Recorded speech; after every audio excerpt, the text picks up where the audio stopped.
আমি যে আয়াতে কারিমা দয় তেলাওয়াত করেছি, এই আয়াতে কারিমা দয় হচ্ছে আমাদের পর্দার অন্তরালের মা বোনেরা যারা এসেছেন তাদের সাথে সংশ্লিষ্ট আয়াত।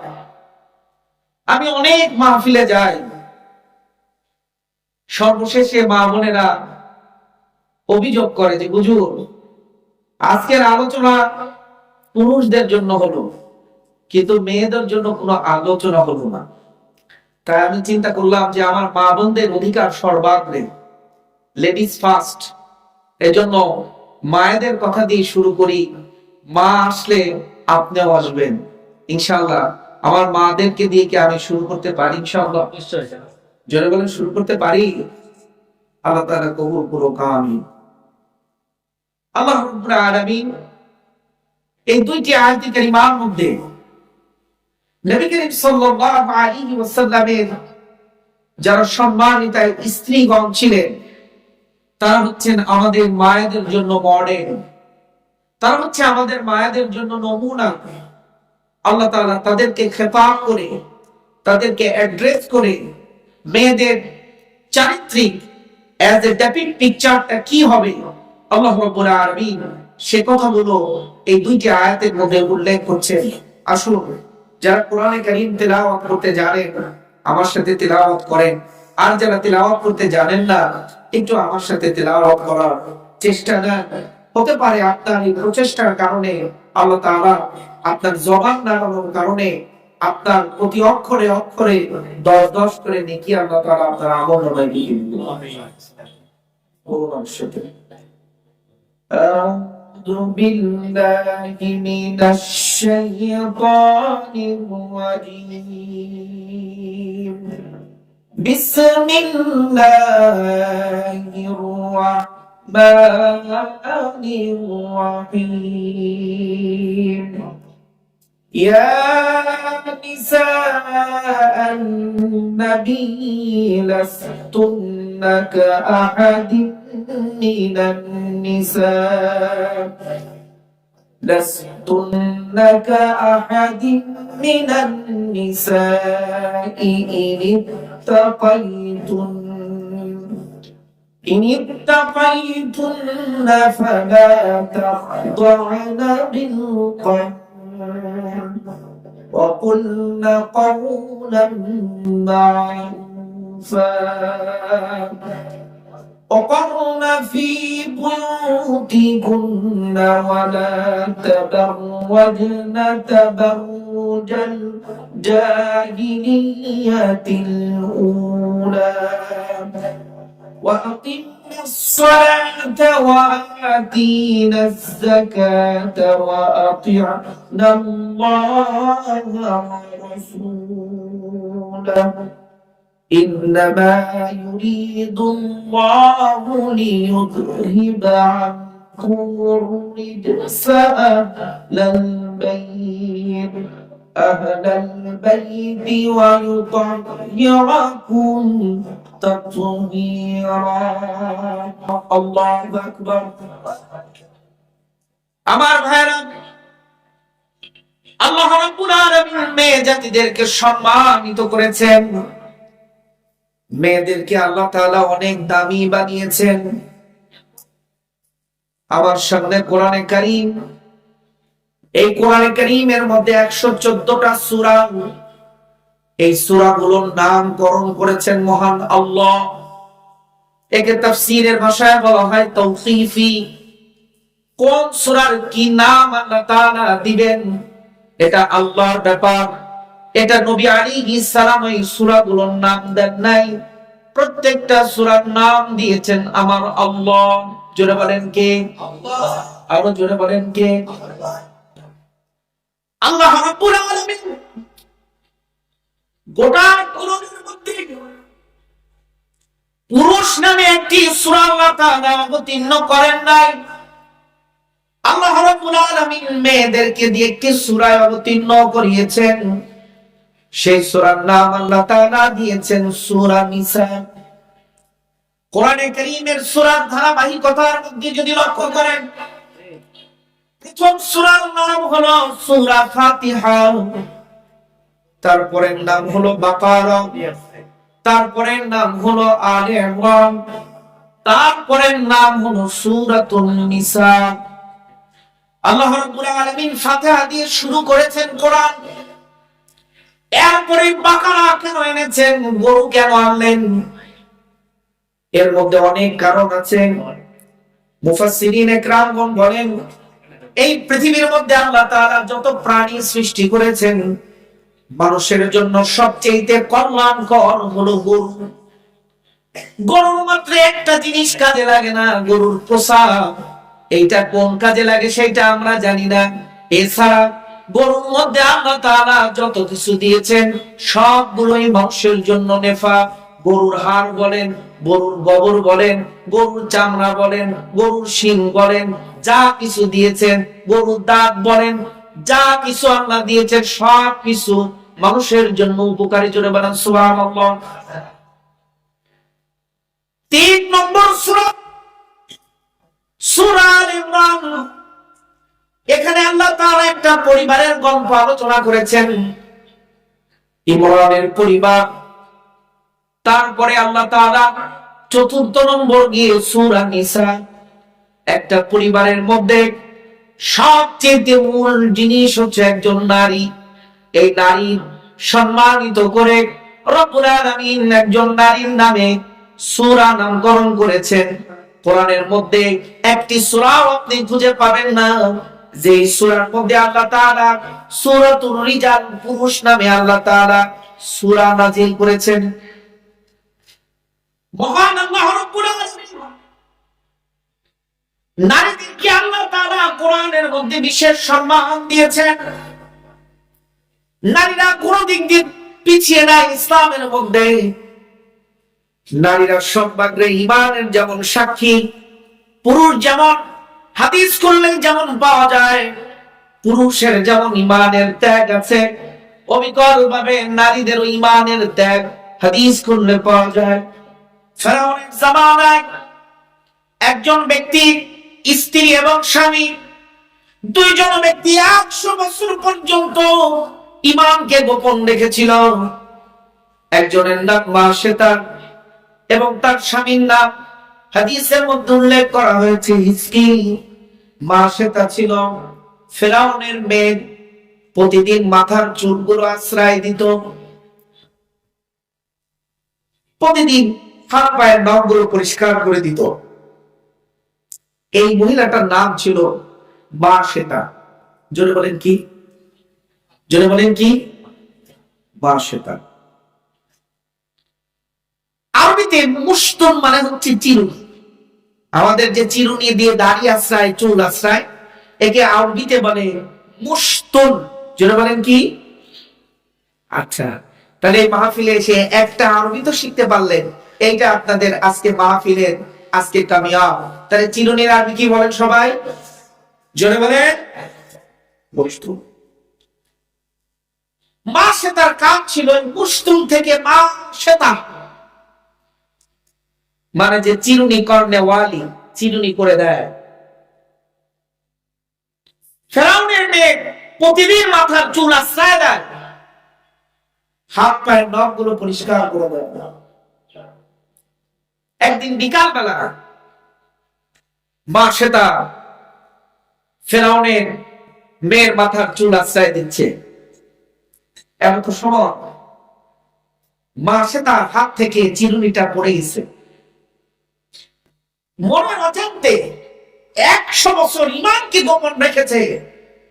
আজকে প্রত্যেক কাজের মধ্যেই তো বিসমিল্লাহ বলে, আজকে আসতে বলতে পারে নাই, মুখ দিয়ে জোরে বের হয়ে গেছে বিসমিল্লাহ।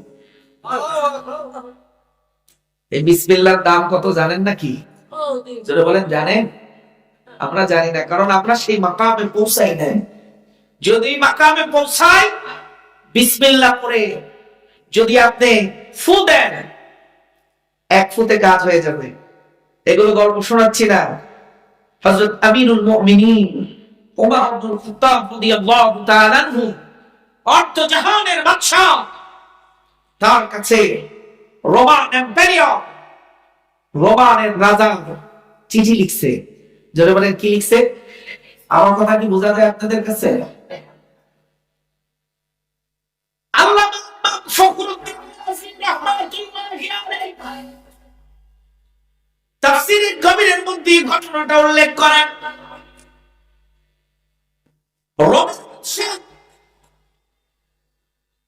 কাতাবা কাইসারুন ইলা উমর ইবনে খাত্তাব রাদিয়াল্লাহু তাআলা আনহু আন-নবী সুদা আল্লাহ ইয়াসুনু। রোমের বাদশা ওমরের কাছে চিঠি লিখলো, ও আমিরুল মুমিনিন, আমার প্রচন্ড মাথা ব্যথা, আমার মাথা ব্যথা থামে না, ফাবা'আস লি দাওয়াআন, আমার একটা ঔষধ দিয়ে দেন। এক বাদশা আরেক বাদশার কাছে চিঠি লিখেছে, আমার প্রচন্ড মাথা ব্যথা, আমার মাথা ব্যথা থামে না, আপনি আমার জন্য একটা ঔষধ পাঠায় দেন। হযরত আমিরুল মুমিনিন ওমর ইবনে খাত্তাব রাদিয়াল্লাহু তাআলা আনহু ফাতাসা ইলাইহি ওমর কালাম সুয়াতান। আমিরুল মুমিনিন ওমর ইবনে খাত্তাব তিনি একটা টুপি পাঠিয়ে দিলেন। এই টুপিটা যখন ফাকানা ইদা ওয়াদাহা আলা রাসিহি ইয়াসকুমু সুদাহু, এই টুপিটা যখন মাথা দেয়, মাথা ব্যথা রোমের বাদশার চলে যায়। ওয়া ইদা রাফাহা আন রাসিহি আওয়াদাহু সুদাহ, আর যখন এই টুপিটা খুলে রাখে মাথা ব্যথা আবার তার শুরু হয়ে যায়। আল্লাহু আকবার। কি টুপি পাঠাও? আমি বললাম আমারে তুমি ঔষধকে পাঠাও। আমিরুল মুমিনিন তার টুপি দিয়ে পাঠালেন। এই টুপি যখন রোমের বাদশা যখন মাথার মধ্যে দেয়, মাথা ব্যথা হয়ে যায়। আবার যখন টুপি যখন খুলে রাখে মাথা ব্যথা আগের মতন শুরু হয়ে যায়। ফাফাতাশাল কলাম সুয়া ফাআজবা মিনহু। আল্লাহর ইমাম ফখরুদ্দীন রাজি রাহমাতুল্লাহি আলাইহি লিখেন, সে বিস্মিত হয়ে গেল, অবাক হয়ে গেল।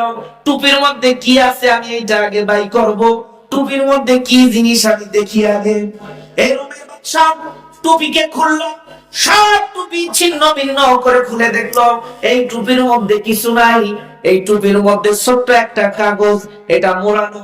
এই মোড়ানো কাগজের মধ্যে আমিরুল মুমিনিন নিজে হাতে লিখে দিয়েছে, বিসমিল্লাহির রাহমানির রাহিম। পুরো সঙ্গে বিসমিল্লাহির রাহমানির রাহিম।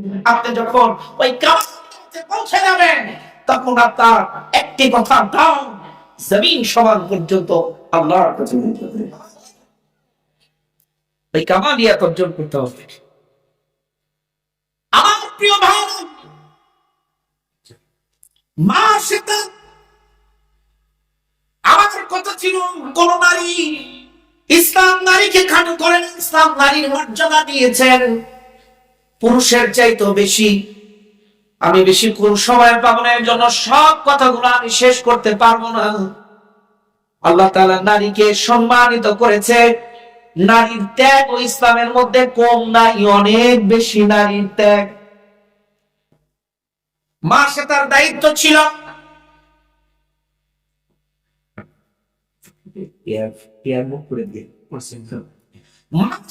দায়িত্ব ছিল প্রতিদিন সকাল বেলা এবং বিকাল বেলা ফেরাউনের মেয়ের চুলগুলো সীতা করে দেবে, আশ্রয় দিবে।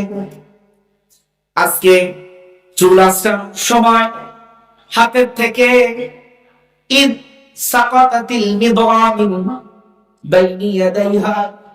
ইমাম আহমদ ইবনে হাম্বল এই হাদিসটা ইবনে কাসির রাহমাতুল্লাহি আলাইহি তার মধ্যে নিয়ে এসেছেন, ইদ সাকাতাতিল মিদরামিন ইয়াদাইহা।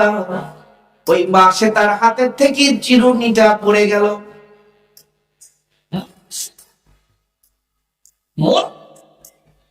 গোপনে গোপনে আল্লাহর নাম নেয়, ফেরাউন জানে না। আজ আল্লাহ তাআলা চাইলেন তোর সম্মান আমি বাড়াবো মাসে তা। আজকে মুখের অজান্তে চিরুনিটা যখন উঠাইছে, বিসমিল্লাহ তার মুখ থেকে বের হয়েছে, কারণ সব কাজের শুরুতে মা সেটা বিসমিল্লাহ দিয়ে শুরু করে। যখন বিসমিল্লাহ তার মুখ থেকে বের হয়েছে, ফেরাউনের মেয়ে, তার চরিত্র ঠিক ফেরাউনের মতন, একই চরিত্রের মানুষ। ফেরাউনের মেয়ে সঙ্গে সঙ্গে জিজ্ঞাসা করেছে, ও মা শ্বেতা, তুমি যে বিসমিল্লাহ বললা, মান হুয়া আল্লাহ, এ আল্লাহ কে? এইটা কে বলো? এটা কি আমার আব্বা নাকি?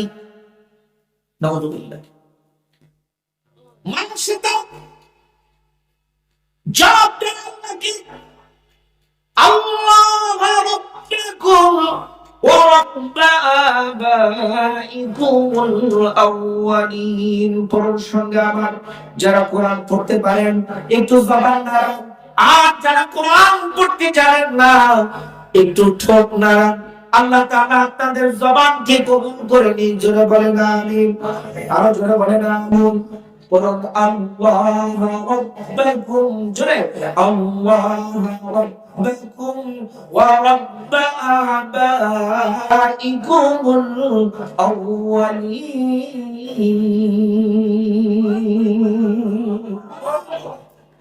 আল্লাহ হচ্ছে আমাদের রব, তোমাদের রব, আর আমাদের পূর্ববর্তী যারা যত মানুষ এসেছেন সবার রব। ফেরাউনের মেয়ে বলে, মা শ্বেতা, এই কথা কি আমি আমার আব্বার কাছে গিয়ে বলে দেব? মা শ্বেতা বলেন, হ্যাঁ বলে দাও। ফেরাউন মা শ্বেতা এই কথা শুনে বিস্মিত হয়ে গেল। আবার 100 বছর পর্যন্ত ইমানকে গোপন রেখেছে। সর্বনাশ। মা শ্বেতারে ডাকো, তার স্বামীরে ডাকো। মা শ্বেতার 2টা ছোট ছোট মেয়ে কন্যা সন্তান ছিল, তাদের ডাকো। ফেরাউন আগুন জ্বালাবার নির্দেশ দিল, আগুন জ্বালাও, লোহার বড় বড় কড়াই নিয়ে আসো। তেলকে উত্তপ্ত করে গরম করা হলো, তেল টকবক করে ফুটে। মা শ্বেতাকে ফেরাউন বলে, মা শ্বেতা, তুমি যা বলেছো সবগুলো যদি তুমি প্রত্যাখ্যান করে নাও, আর আমারে যদি রব হিসেবে স্বীকার করে নাও, 100 বছরের অপরাধ সব মাফ করে দেব। যদি তুমি না স্বীকার করো, আমার যদি রব হিসেবে যদি তুমি স্বীকার না করো, তাহলে তোমাকে আর তোমার সন্তানদেরকে, তোমার স্বামীকে অগ্নির তেলের মধ্যে আমি চুবাবো। মা শ্বেতা উচ্চ আওয়াজে ফেরাউনের দরবারে জবাব দেয়। মা শ্বেতা ফেরাউনকে বলে, ও ফেরাউন, তুমি অগ্নিকূপ কেন? আমার একবার নয়, 2 বার নয়, আল্লাহ তাআলা যদি আমারে 1000 বার জীবন দেয়, আর 1000 বার যদি আমি আমার ঈমান আনার কারণে যদি আগুনের মধ্যে নিক্ষিপ্ত হতে পারি, এতে আমার জীবনকে আমি ধন্য মনে করব।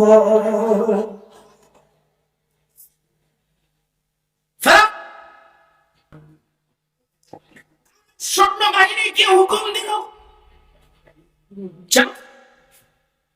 মানুষ তার স্বামীকে আগুনের মধ্যে ফেলে দাও। গরম অগ্নি তেলের মধ্যে নিক্ষেপ করলো। আপনারা যেমন বড়া ভাজেন, বড়া এরকম মাছ ভাজেন, এরকম ভাজতেছে। ইমানের পরীক্ষা। কি পরীক্ষা? মা শ্বেতার গরমে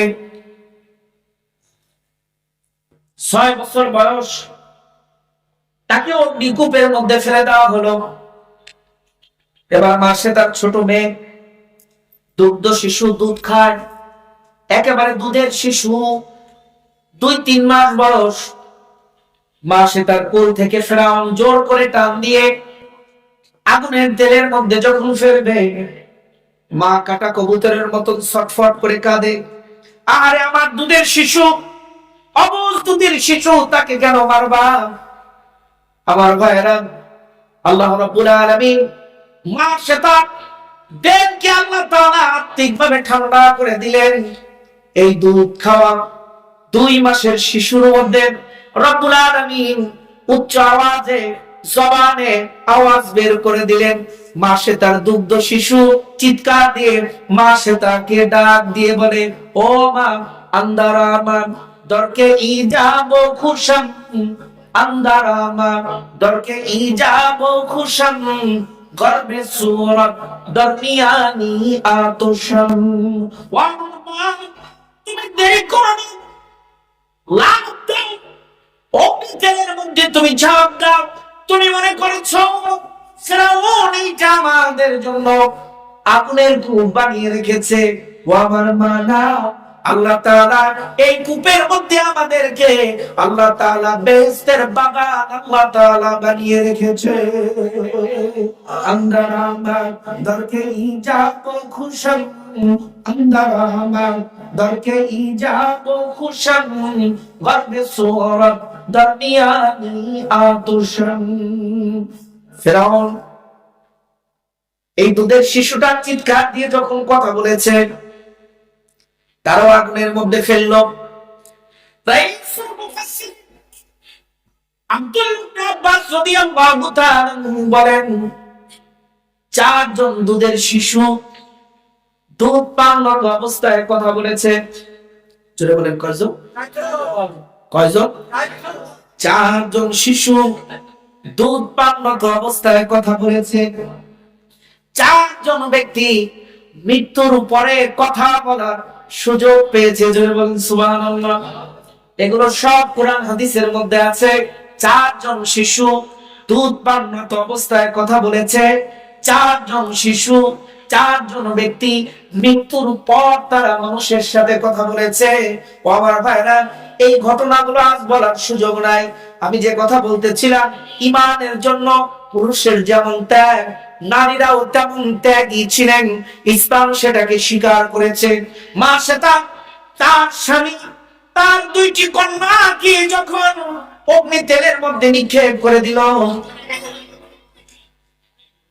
মা সেটা তার দুইটা কন্যা তার স্বামী সহ যখন অগ্নি তেলের মধ্যে নিক্ষেপ করে দিল, মা সেটা ফেরাউনের কাছে আবদার জানায়, ও আমার ফেরাউন, তোমার কাছে আমার একটা দাবি আছে, আমার দাবিটা রাখবা কিনা বলো।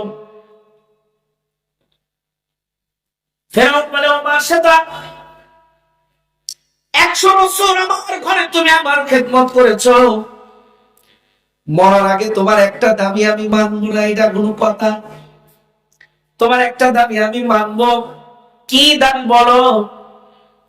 ফেরাউনকে মা সেটা বলে, ও ফেরাউন, যখন তুমি এই অগ্নি তেলের মধ্যে নিক্ষেপ করবা, তখন আমার হাড়গোড় আর আমার স্বামীর হাড়গোড় আর আমার দুইটা মেয়ের হাড়গোড়কে তুমি এক জায়গায় একটা কাপড়ের সঙ্গে বেঁধে তুমি বাইতুল মুকাদ্দাসের পাশে তুমি দাফন করে দিও। মরার আগে তোমার কাছে শুধু এই দাবিটা চাই। ফেরাউন কয়, ঠিক আছে, এই দাবি তোমার মানা হবে, যাও। মা সেটাকে আগুনের তেলের মধ্যে যখন ফেলা হলো,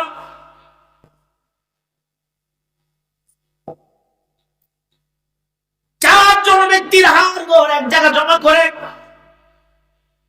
মা সেটা হিসকেল তার দুইটা কন্যা এক জায়গায় জমা করে বাইতুল মুকাদ্দাসের পাশে দাফন করে দিল ফেরাউন।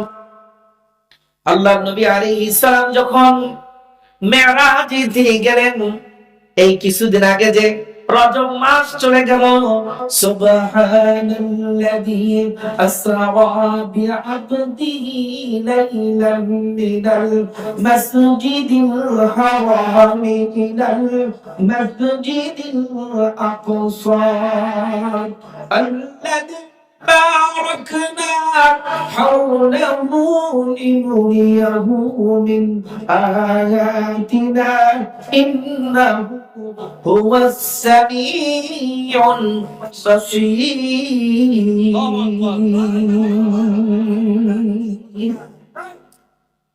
ইসরা এবং মেরাজ, আল্লাহর নবী আলাইহিস সালাম ইসরা বলে করেন মক্কা থেকে নিয়ে রাত্রি বেলায়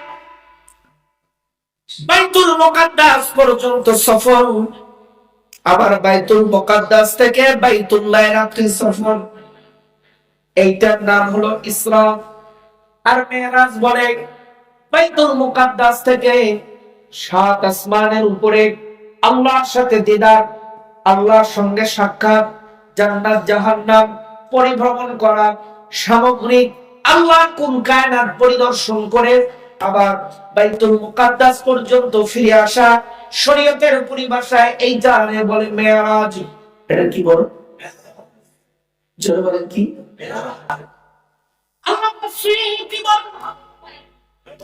নবী করিম সাল্লাল্লাহু আলাইহি ওয়াসাল্লামের মুজিজার উপর তিনি কিতাব রচনা করেছেন। তিনি বলেছেন প্রায় 4000 নতুন মুজিজা আল্লাহ নবী আলাইহিস সালামকে আল্লাহ তাআলা দিয়েছেন। কোন মুজিজার মধ্যে আল্লাহ তাআলা সুবহানা শব্দ ব্যবহার করেন নাই। একটা মুজিজার ক্ষেত্রে আল্লাহ তাআলা এই ঘটনা এত বিস্ময় এটা বর্ণনা করার জন্য আল্লাহ তাআলা নিজেই তিনি সুবহানাল্লাযী আসরা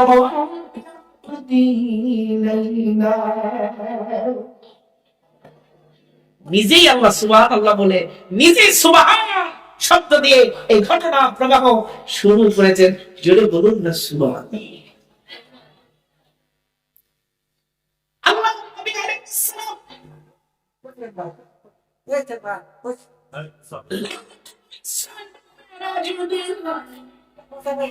যখন তিনি উপরে যাচ্ছেন, বাইতুল মুকাদ্দাস থেকে যখন তিনি উপরে যাচ্ছেন, নবী করিম সাল্লাল্লাহু আলাইহি ওয়াসাল্লাম জিবরিল আমিনকে বলেন, আতাত আলাইয়া রাইহাতুন তাইয়িবাতুন। এ জিবরিল আমিন, আমার নাকের মধ্যে কেমন যেন সুঘ্রাণ আমি পাই। আতাত আলাইয়া রাইহাতুন তাইয়িবা, মা আর রাইহাতুন তাইয়িবা ইয়া জিবরিল। ও জিবরিল, তুমি বলো এই পবিত্র মিশক আম্বরের সুঘ্রাণ যেটাকে আমাকে আন্দোলিত করে, যে সুবাস মানে পুলকিত করে, আমারে আন্দোলিত করে, সুভাষিত করে, আমার এত মজা লাগতেছে, তুমি বলো এই সুগন্ধ কোথা থেকে আসে একটু আমার বলো। জিবরিল আমিন বলে, ইয়া নবী আল্লাহ, এটা ঈমানের সুঘ্রাণ, এটা আর কোন সুঘ্রাণ নয়, এটা ওই যে মাসেতা 100 বছর পর্যন্ত ঈমানের পরীক্ষা দিয়েছে, ঈমানের পরীক্ষায় উত্তীর্ণ হয়েছে। ও আমার ভাইরা, আল্লাহ তাআলা মুমিনদের বিপদ দেয় 3টা কারণে। জোরে বলেন কয়টা? যদি ঈমানদার হন, এই আলোচনা করার এখন সময় নাই। মুমিনদের বিপদটাও রহমত। 1 নম্বর, আল্লাহ তাআলা তার গুনাহ দুনিয়ায় maaf করাইতে চান। 2 নম্বর, আল্লাহ নবী আলাইহিস সালামের হাদিস থেকে পাওয়া যায়, ইন্না উম্মতি উম্মাতুন মারহুমাতুন লাইসা ফিল আখিরাতি হিসাব ওয়ালা আযাব।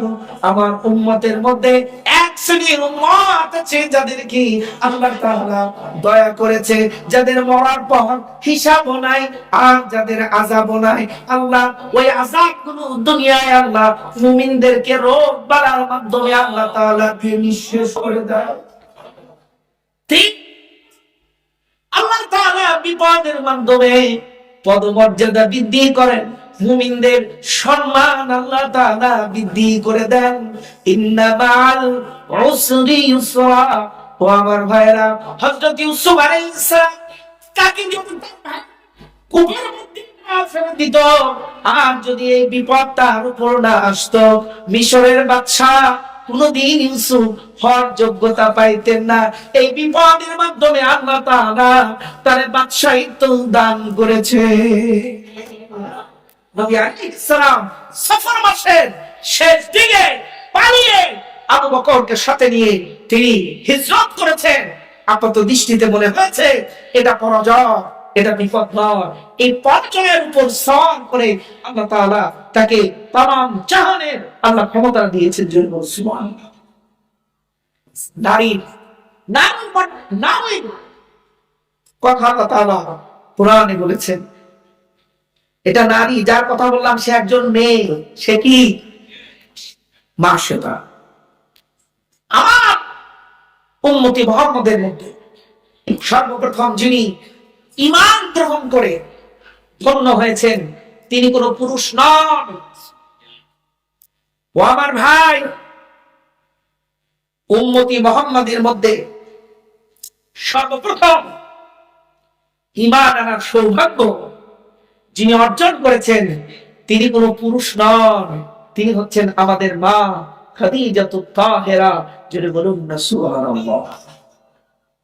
আচ্ছা, ইসলাম নারীর কিভাবে মর্যাদা দেয় দেখেন।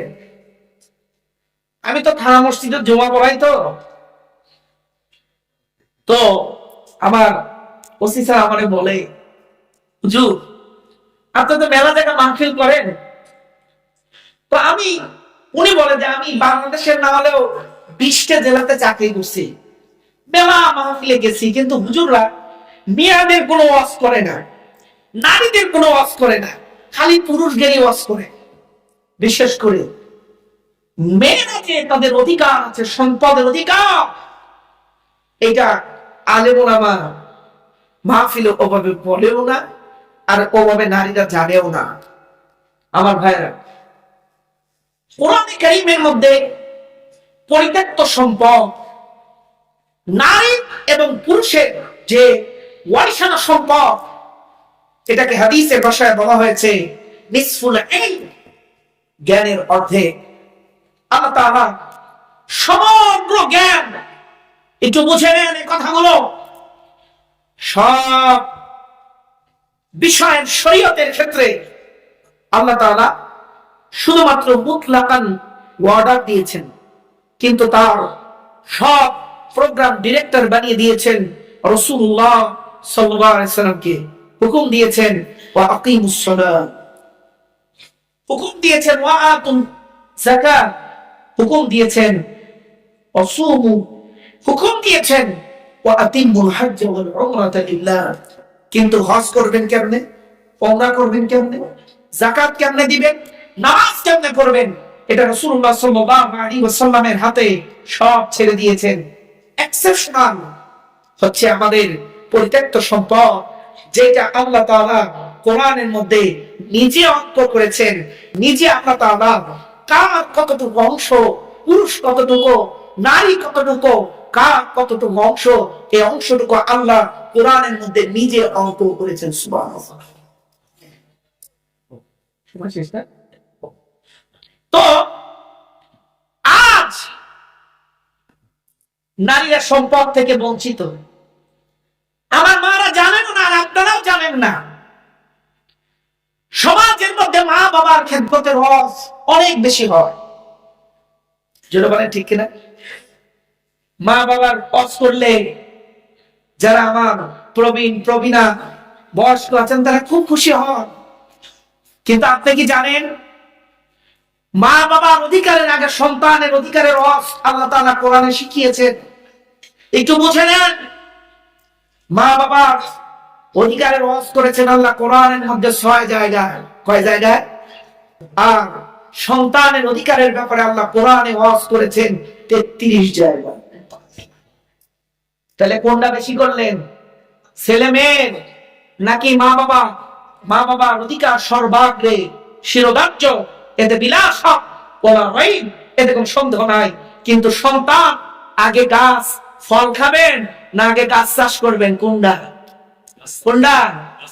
গাছ চাষ করতে হবে।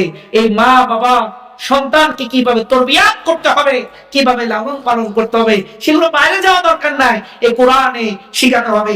আজ বৈষম্য, এক সওয়াল একরকম দেখে, কেন দেখে সেটা তো কোনোদিন চাই নেই।